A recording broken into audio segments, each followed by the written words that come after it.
Jordan, how are you doing? I'm good, man. How are you? I'm very well. How's your day been? So far, so good. No complaints. Very lucky. All is going well. How about you, man? Nice. I'm very well. 9:15 here, so not too late. It's what, 4 o'clock there? Yep, just about 4:15. Yeah. Nice, good. Um, so first of all, welcome to the show. And I just want to thank you for coming on. I know you're a very busy man, so appreciate it muchly. Yeah. My pleasure, man. I'm stoked. Good, good. And first of all, I'd just like you to maybe for anyone who doesn't know, I'm sure they will know, but for anyone who doesn't know, maybe introduce yourself, like let them know a little bit about what you do, how you got into coaching, who you help, etc. Yeah, I'm a strength coach, a nutrition coach. I'm a short, bald dude. I'm a big Harry Potter fan, and I basically I'm a personal trainer, and I do my best to put out content across various social media platforms that will give people all the tools they need, both practically and physically, but also mentally and emotionally, to Cool. improve their health, improve their fitness, improve their consistency, improve their motivation, get them in a place in which they can exercise more and eat better, but also enjoy their favorite foods in moderation and live a life that includes fitness rather than having fitness dictate Yeah. every moment of their life. Nice. Good.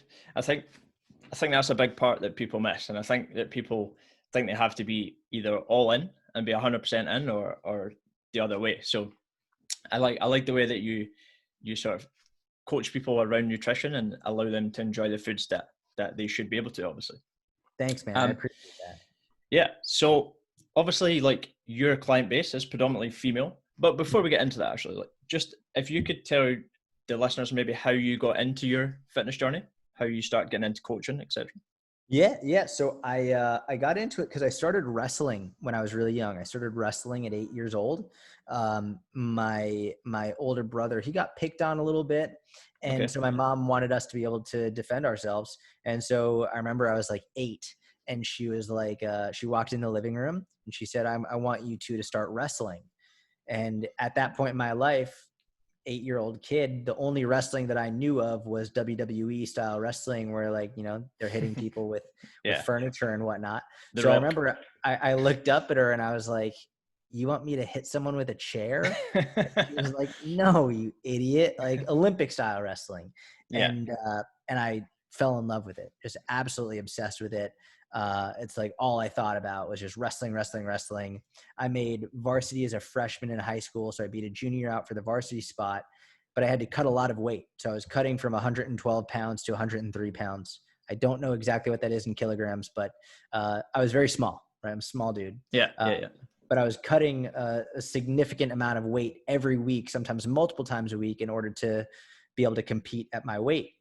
The issue was I was 14 years old, and because I was a very young kid on varsity, I was mainly going up against 17 and 18-year-old kids who the strength difference between a 14-year-old kid and an 18-year-old kid is dramatic. Yeah. So I had to figure out how can I lose weight and gain strength at the same time. And so I ended up applying to intern at a gym a couple towns over from me.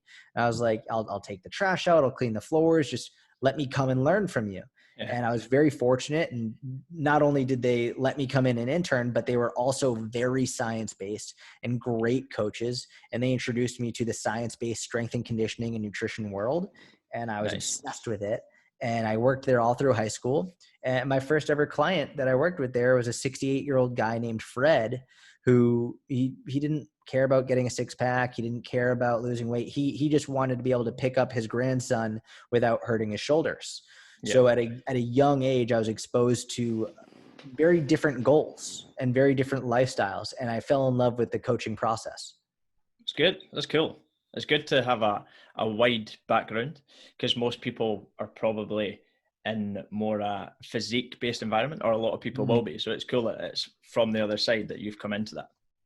Um, I my Mike Ficanti, yeah, we yeah, best friend.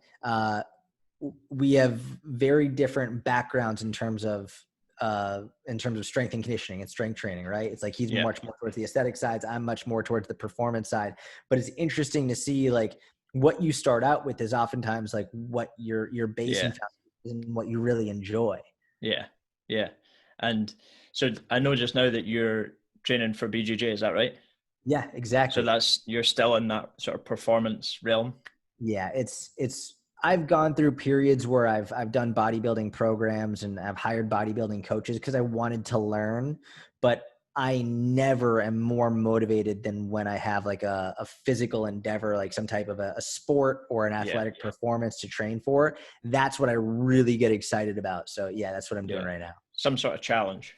I like that. Yeah. And to be fair, I think, bodybuilding is a challenge. It's Yeah. hard, like Yeah. really hard. It's just, it doesn't excite me. I'm not passionate about it. Yeah. I like sports, especially sports where you physically try and beat someone else, like Yeah. whether it's wrestling, jiu-jitsu, fighting, boxing, Muay Thai, like I like that. I think it adds a level of intensity to training that is hard to replicate in other areas of life. Yeah. And that, funny enough, like that's how I got into like my health and fitness, because I used to play rugby, and I'm like a bit like you, quite a small guy, so it was important for me to try and like build a bit of muscle and get stronger. Yeah, And you've so got a rugby neck. You've got that like thick rugby neck. I don't know if that's a compliment or It not. is, yeah. Like, you can tell that you like strength train. Yeah, for sure. um, so today, like I know most of your following and most of the clients that you work with are females, and as are mine. So I just wanted for them to get a better understanding of some of the struggles, some of the problems that they might have already come across or might come across in future. Yeah, Um, absolutely.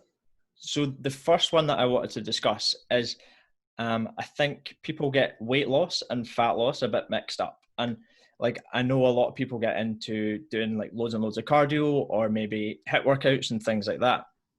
So I was just wondering like what your advice might be to any, especially females going through that sort of phase. So doing a lot of cardio and stuff. Yeah. Yeah. So I think, well, in order to answer the first aspect of it, which is like the difference between weight loss and fat loss, losing weight is not difficult, Yeah. right? I just put up a video on TikTok the other day that's like going bonkers, which is Yeah. basically, I've seen that. I showed how easy it is to gain several pounds in literally less than a minute. Or it's like you have a bottle of water that's 16 ounces. You drink that bottle of water, you'll have gained a pound. Yeah. Like that simple, right? If you, so I think it's very easy for people to get confused and misled by the scale, and put all of their eggs in that one basket of, Yeah. if the scale isn't going down, then it must mean that I'm not making progress. And that's not true at all. On the other hand, I don't want this to come across as me demonizing the scale. It's not bad. The fact is, most people just don't know how to read the scale. They don't understand, I call it scale language, Yeah. right? It's like, if you expect the scale to go down every single day, then you're setting yourself up for failure, because it won't. It's Yeah. going to fluctuate. You could literally not eat for an entire day and the scale might spike up the next day, not because you gained body fat, but because there's much more to your weight than simply body fat. There's many more things going on, especially if you're going through your menstrual cycle. There are many reasons why the scale might spike up that have Yeah. literally nothing to do with body fat. So that's number one, is you have to understand the scale isn't going to go down every single day or even every week. And that doesn't mean you're not making progress. It just means your weight is fluctuating. Yeah. In terms of excess cardio, I'm a big proponent of cardio. I think cardio is super important, but I also think it's important to look at what an individual needs based on their individual needs, right? So I see, generally speaking, most women going more towards the cardio equipment, treadmills, bikes, ellipticals, rowers, oftentimes because they feel intimidated to go into the weight room. Yeah. And I can understand it's intimidating. Yeah.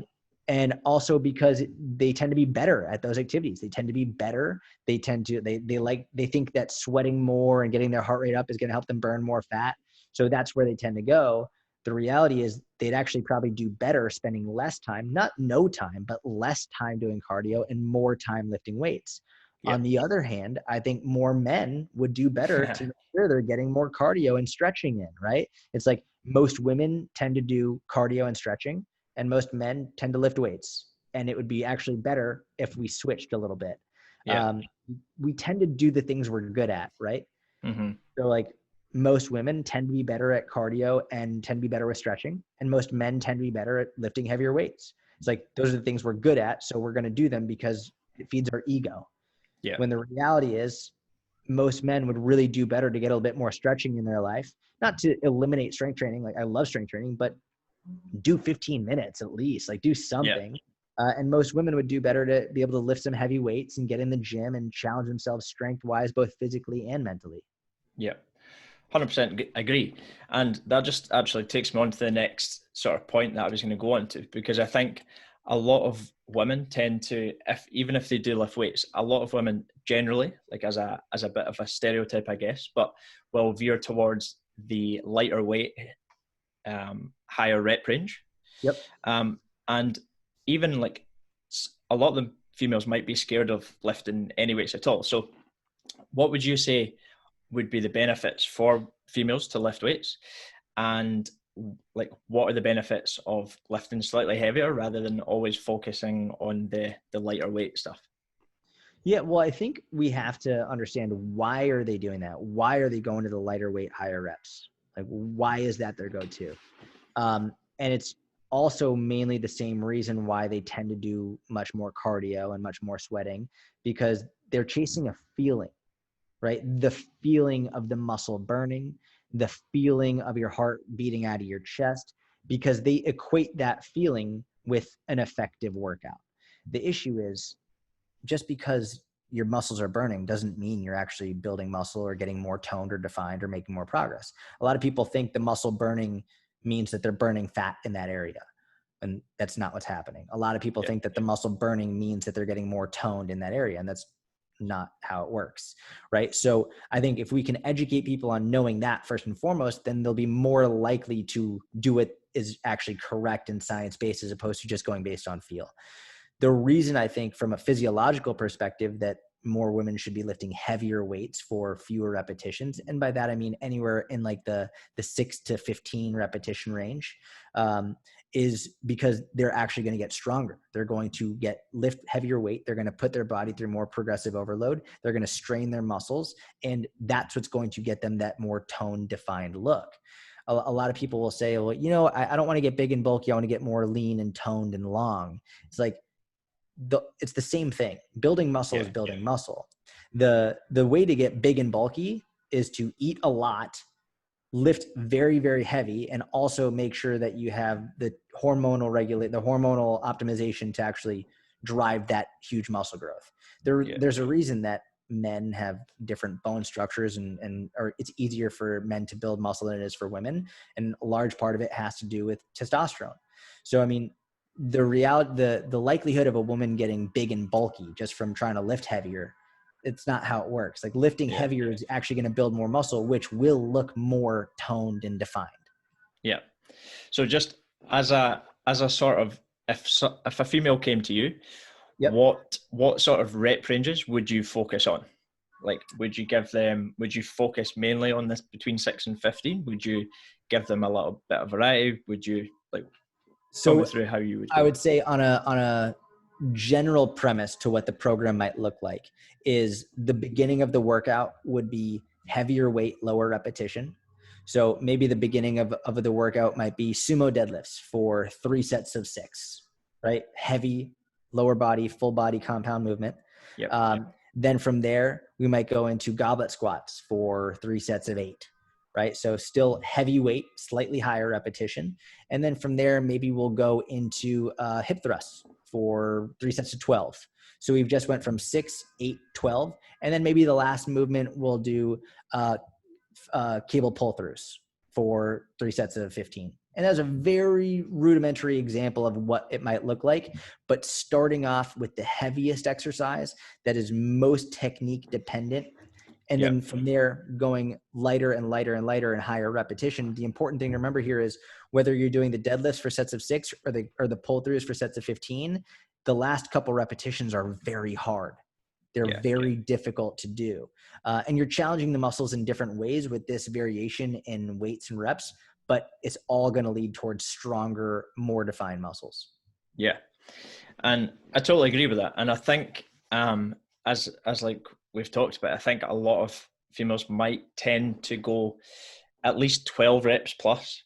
but generally more 15, 20, and even higher than that, because they associate that burning feeling with sort of progress.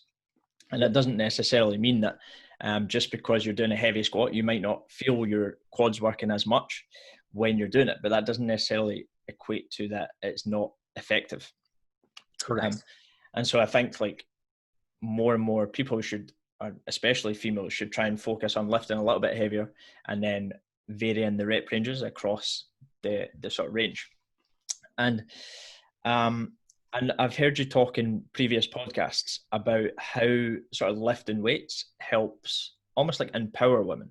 So what would you say to someone who isn't sure if they should be lifting heavy and what benefit it would have, not just physically but mentally?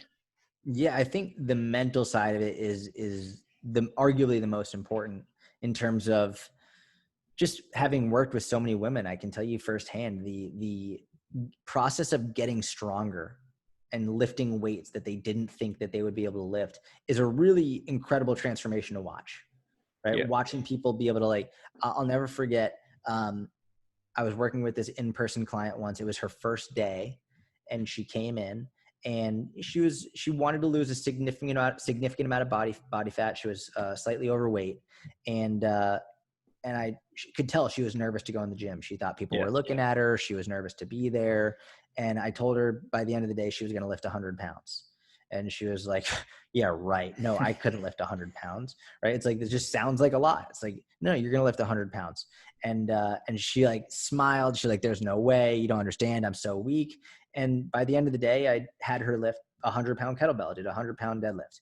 And I didn't tell her that she was doing it while she did it because I knew it would have psyched her out. So when she put the kettlebell down, I was like, how much weight do you think that was? And she was like, I don't know, like 40 pounds. I was like, that was actually 100. And she started crying. She started like crying in the middle of the gym, and she was so happy, and she gave me a big hug. She went home. She made a whole Facebook post about it. Like, I lifted 100 pounds today. And she kept coming back. She kept coming back. She kept coming back. And she started to focus on what she could do. She started to focus on what her body was capable of. And it actually took a lot of the pressure off of trying to lose weight and trying to look a certain way. And not that that wasn't important to her. Like, she was stoked when she was still losing weight and losing body fat and looking more defined. But she was able to enjoy the process more because she actually had a goal to strive for that was about what her body could do rather than how it looked. And I see that with everybody, men and women, but especially with women. I really see when they can do their first chin up or get their first push up or get a certain level of strength, that the confidence just skyrockets, and it makes them more able to feel independent and strong and capable, which is, it's invaluable. Yeah. And there's nothing better, like, because I've not been PTing as long as you have, but even watching clients that I've taken that like have come into the gym with limited self-belief, like limited confidence, not believe that they could do things, and that they can do them, and like things like deadlifts, trap bar deadlifts, squats, and just maybe not even telling them what weight's on it, because I think that sort of psychs them out straight away, and they start to get scared and they're like, no, I can't do that. So just not even telling them and just putting the weight on, being like, you can do this, and straight away it helps build their confidence, it builds them up, and it's amazing to watch them grow like over the weeks that they lift. And it's not even like it's massive progressions, it's 2.5 kilos a week, but that small increase week by week soon adds up. For sure. I do that all the time. They'll be like, how much weight is that? I'll be like, don't worry about it, just lift it. Yeah. Like, don't worry about it, just lift the weight. And then sometimes they'll be like super nervous and be like, and I'll have a conversation. I'll be like, listen, I would never put a weight on the bar that I was not 100% confident you could do. I promise you can do this. Just go do it. Don't ask questions. And then they go do it. And then I tell them how much weight it is and they freak out. As a personal record, and they're super excited. They're lifting more than they ever thought possible. It's just like, it's a great feeling. Yeah. And it's so good to watch someone's confidence increase week by week, and it's really, really good. So just talking about that and sort of women lifting weights. Now, obviously, like hip thrusts are getting bigger and bigger in the sort of fitness industry. And I think that this is an exercise that's really helped people, but females especially, like focus on being able to lift more weight. And I think before females might have been quite scared about to go into the the weights room or the weight area and lifting weights, and guys might have looked them funny if they were trying to do heavier squats or deadlifts or whatever it might be. But I think now that the hip thrust becoming more and more common, and now it's like becoming more and more of a goal for females to try and obviously like build a muscular bum essentially. And I think that it's really, really good because it allows them to now have a focus on not so much the dieting part, but now something to focus on. Yeah, I want to get stronger at this. So like what sort of benefits do you see focusing on the performance side of things and focusing on, as you said, like doing more reps of an exercise, getting stronger in press ups, getting a heavier deadlift, getting more hip thrusts, getting a body weight chin up? Like what do you see the benefit of that is compared to, as we talked a little bit about earlier, but more sort of physique based goals? So I think that I should start by saying there's nothing wrong with physique-based goals, right? In fact, one of the reasons a lot of people do hip thrusts is because they want their butt to look good. Yeah. Right? It's like that's a physique-based goal.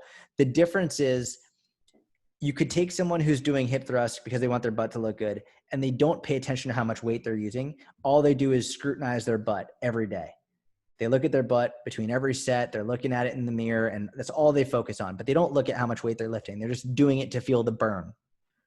Versus you take someone who's specifically hip thrusting to also make their butt look better, but they have goals. Like, I want to get 135. I want to do 225. I want to do 275. I want to do 315. They have these strength goals that they're trying to hit. And it allows them to focus on the performance side of it rather than endlessly scrutinizing how their body looks. It's objective. Like, you either increased your strength or you didn't. You were either lifting more weight, doing more reps, doing more sets, using better technique, or you're not. It's much harder to be objective with how your butt looks. It's like, well, does it look better or not? It's like, well, I don't know. It depends on the day. Like, it's going to be different. How many carbs did you eat yesterday? It's like, there's so many things that can affect it based on your own perception of it and everything. So having a performance goal allows you to actually focus on objective progress that you can get really excited about.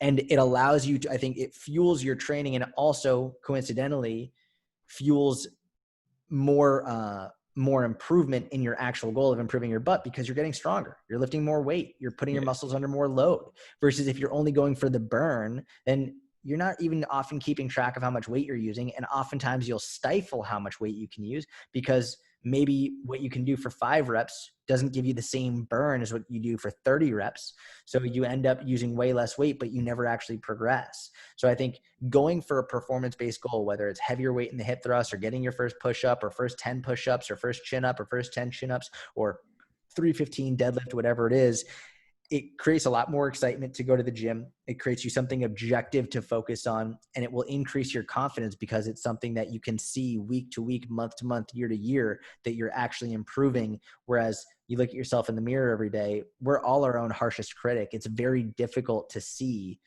on a day-to-day, week-to-week basis that changes are happening. And, talk to someone who does bodybuilding or physique competing or bikini. It's like, they might look incredible to you, but ask them how they think they look.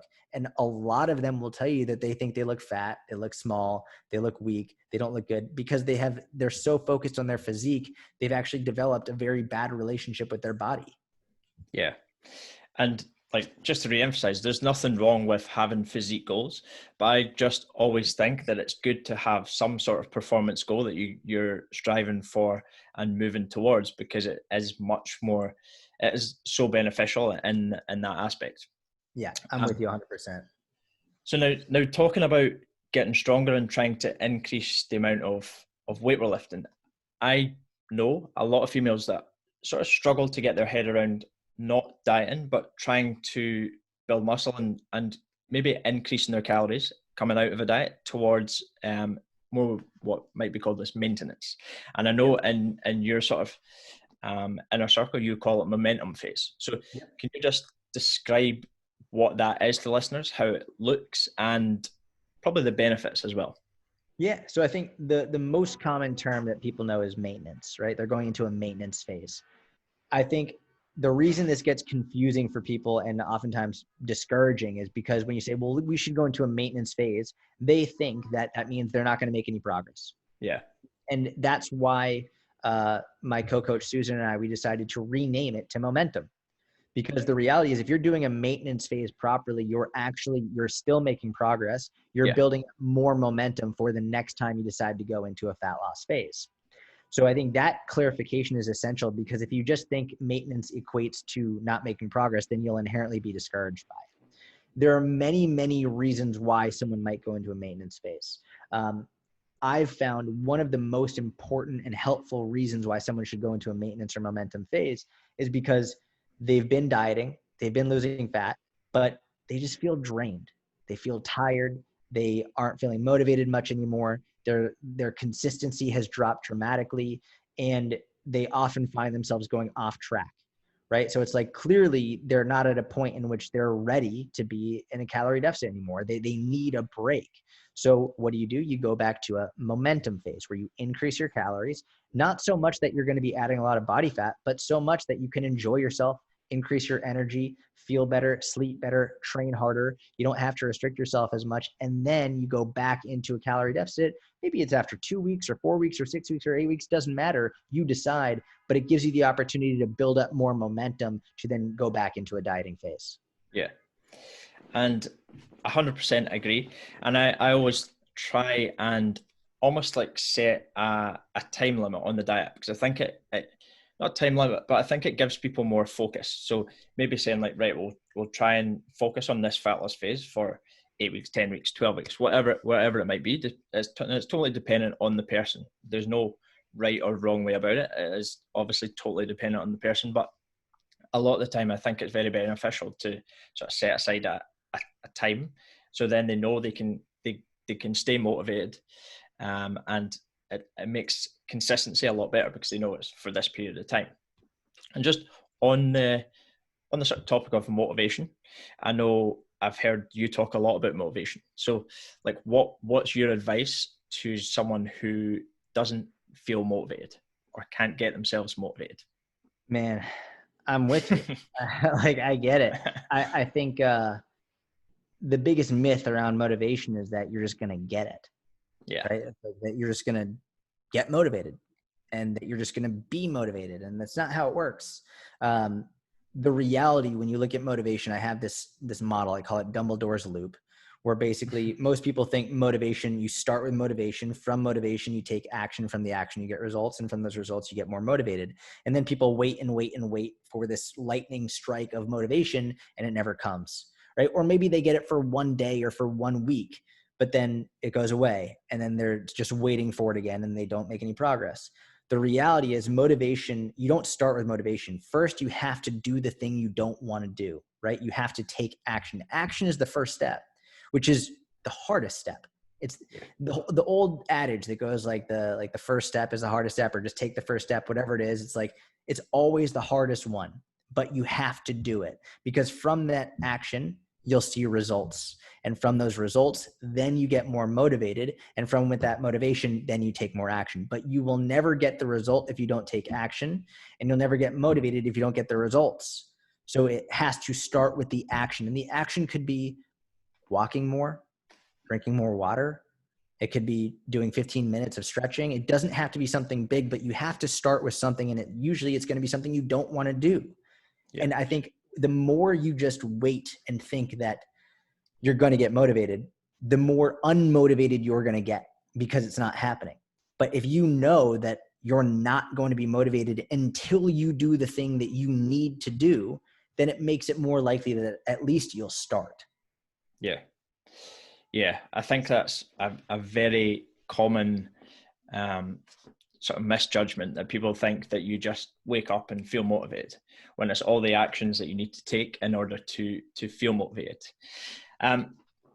So I know that you said that you started your sort of fitness journey growing up. You started the internship and stuff like that. Now, I would imagine that at that sort of young age, you would end up comparing yourself with people and other coaches who are maybe ahead of you and they've been more experienced, and you maybe went through times where you felt like you weren't as good as them, and went through a lot of self-doubt and self-critic and stuff like that. So thinking about this and comparing it to someone's health and fitness journey, a lot of people, not just females, but everyone will compare themselves to other people. So what sort of advice would you give to people that are comparing themselves to other people who might feel like they're not doing well enough, or they might feel like they're not good enough, or they're not seeing results fast enough, or whatever it might be? Yeah, I mean, there's a lot that I would say, but I think that one of the most common phrases that we hear is stop comparing yourself to other people. I'm not a fan of that. And keep in mind, I used to say the same thing. I'm not a fan of just saying don't compare yourself to other people, because I actually think it's a very normal thing to do. We're humans. Yeah. Like, humans compare yourself to each other all the time. And I think actually there's a lot of positives to it. I think comparisons to other people are actually one of the things that often drives people to work harder, to be better, to do better.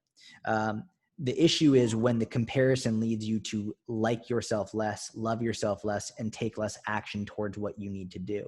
And that's when you really need to be objective with what's going on and say, number one is when you're comparing yourself to someone else, you're often comparing your chapter 1 to someone else's chapter 15, right? So whatever you're doing now, you're comparing yourself to someone who's been doing it for a long time. Not to mention, not only is it just your chapter 1 to their chapter 15, you're comparing 2 completely different books, right? It's like we want to bring genetics into the equation. We want to bring like everything going on in their individual life compared to your life. There's a lot. It's 2 different books. You can't compare 2 different books to each other. Not to mention, both of those books are written in 2 completely different languages, right? It's like you're comparing 2 books in 2 different languages and completely different chapters. So it doesn't make any sense to allow what someone else is doing at that point in their life to negatively impact you, or for you to assume that it's not working for you. That's wrong. It's ridiculous. And it's going to justify you quitting, when in reality is if you just kept going, you actually would have made amazing progress. So I'm not going to say don't compare yourself to other people, but I will say be honest and objective with how you're comparing yourself to other people. And if anything, use it to fuel your desire to get better than to justify quitting because you don't like where you are. Yeah. Yeah, I definitely think that it can be seen, you can take it as 2 ways, and you can compare yourself and put yourself down, or you can compare yourself and let that inspire you and bring you up. So definitely trying to focus on obviously the second one, and using it as motivation rather than letting it drag you down. And sort of one of the last questions I had for you is just what would be one thing, or what would be your top tip to give anyone on their health and fitness journey? So like what's the biggest sort of lesson that you've learned? Man, there's a lot of lessons and a lot of things I'd love to say. I would say, you know what? I think what I used to say, I used to say something like, you got to find something you enjoy, right? And I used to say that. And I actually sort of go the opposite way with it now. Ideally, you're going to find something you enjoy. Maybe it's powerlifting, maybe it's Olympic lifting, maybe it's CrossFit, maybe it's Zumba, but you find something you enjoy, right? I think it's very important. But the reality is, not everyone's going to like exercise. Yeah. There's not everyone's going to like it. So rather than feeling like you're doing something bad or wrong because you're not enjoying it, do what you know is right because it's the right thing to do. If your child said to you, I'm just not motivated to do my homework, you'd say, well, shut the fuck up and do your homework. Like, I'm sorry you're not motivated to do it, but you got to do it, right? It's like, you got to eat your vegetables. You got to drink water. You got to get sleep, and you got to exercise. You don't have to be a world record lifter. You don't have to be like a world-class athlete, but you've got to exercise, and you've got to eat your vegetables, and you've got to drink your water, and you've got to sleep. Like, you just have to do it. You might not always like it. You might despise every minute of it, but it's the right thing to do. And you have to know that. And once you treat yourself like you might treat your child trying to get out of doing their homework, you're probably going to start actually enjoying it more because you're going to start seeing progress. But if you just expect to just enjoy it from day one, you're probably not. Like, some people like it. Like, I do, but I'm weird. I think every fitness professional is a little bit weird in that sense. It's like, we're a little bit masochistic and we enjoy it. But then oftentimes I get fitness professionals trying to build their business. They're like, I hate social media. I'm like, okay, so what? You have to do it if you want to build your business. Like, This is the same thing. We all are not motivated for something, and we all are motivated for something else. But motivation or not, doesn't change the fact that it's still got to be done. Yeah, totally agree. Yeah, I think that's a good way to leave it there. So just if the listeners maybe want to find out more about how they can work with you, like just give them a quick sort of breakdown of your obviously inner circle and where they might be able to find you. Yeah, I would say don't buy anything from me yet. If this is your first time ever hearing me, don't buy anything. Just if you want to follow my social media, my podcast, if you want to put links to them in the show notes, you're welcome to. If not, you just Google my name, Jordan Syatt, and a lot will come up. But see my content first. And if you decide you want to buy something, amazing. And if not, I'm always happy to help. Nice. So thank you very much, Jordan. Much appreciated. I hope you have a nice evening and I shall speak to you soon. Likewise, man. Thank you so much. Thank you. Bye-bye.